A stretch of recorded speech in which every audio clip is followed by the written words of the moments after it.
Alright guys, we've gone to agents and brokers.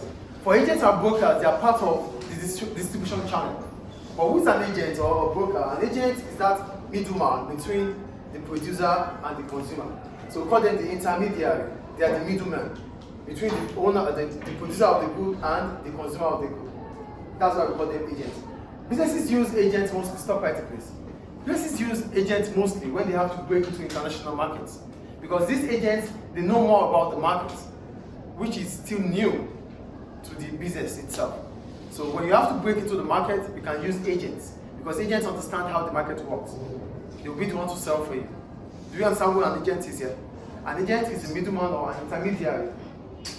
An intermediary between the producer and the consumer. So they act on behalf of the producer and they sell to the consumer.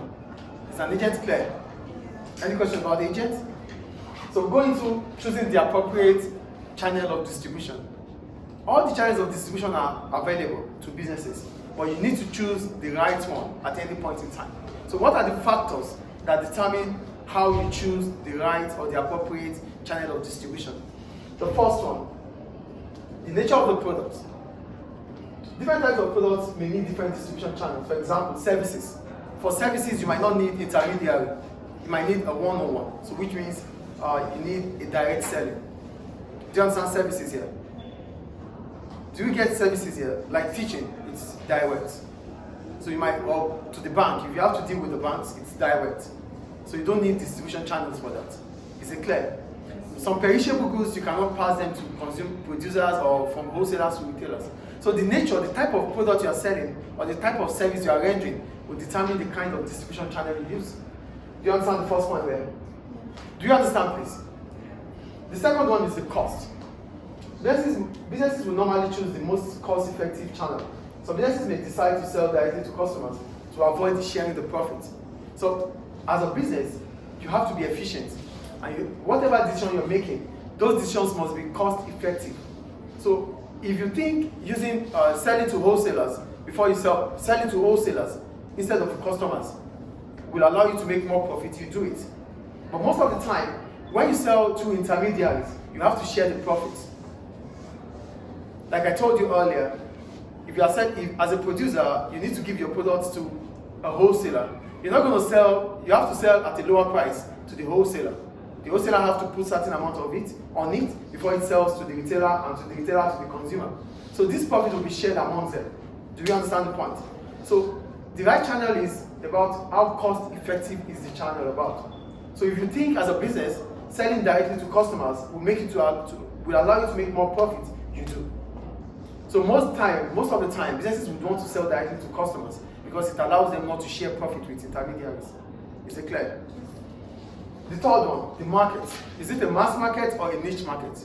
Businesses in the mass market, they have to use all channels of distribution because in the mass market, it is mass appealing. You have to sell to large numbers of customers. And customers are cut across the nation. So you have to use all possible channels of distribution so that it can reach the convenience of customers. Do you get it or not? That's why Coca-Cola or Pepsi, you find them everywhere. Why do you find them everywhere? You find them everywhere because they are using all the channels of distribution. Do you understand? These products are sold in the mass market. And when products are sold in the mass market, you need to use all the channels of distribution so that it can reach the convenience of customers. But if it's a niche market, where you sell to specialized, where you sell specific group of products to specific group of customers, you already know the customers know you. You don't have to use all channels of distribution. You can sell directly to them. A niche market, the market for Ferrari, Rolls-Royce, they know the customers that need them. So the customers directly go to Rolls-Royce to buy. They don't have to sell. You wouldn't see them in automats around Siraj or anywhere. Do you get the point here? So they are direct selling because they are specific products. Is it clear? And the last one, control. If you really want to take charge of what you sell, the quantities, the product itself, you want to have deep information about your product, details about your product, that means you have to sell directly to the customers. If you are selling to the wholesalers or the retailers, you won't have control over the product. Do you get the point here? As soon as the product leaves your factory, it's distributed to wholesalers or retailers. It means they take charge of whatever happens with your product. You don't have control over it. But if you really want to have control over your product, it means you have to sell to the final consumer. Do we understand?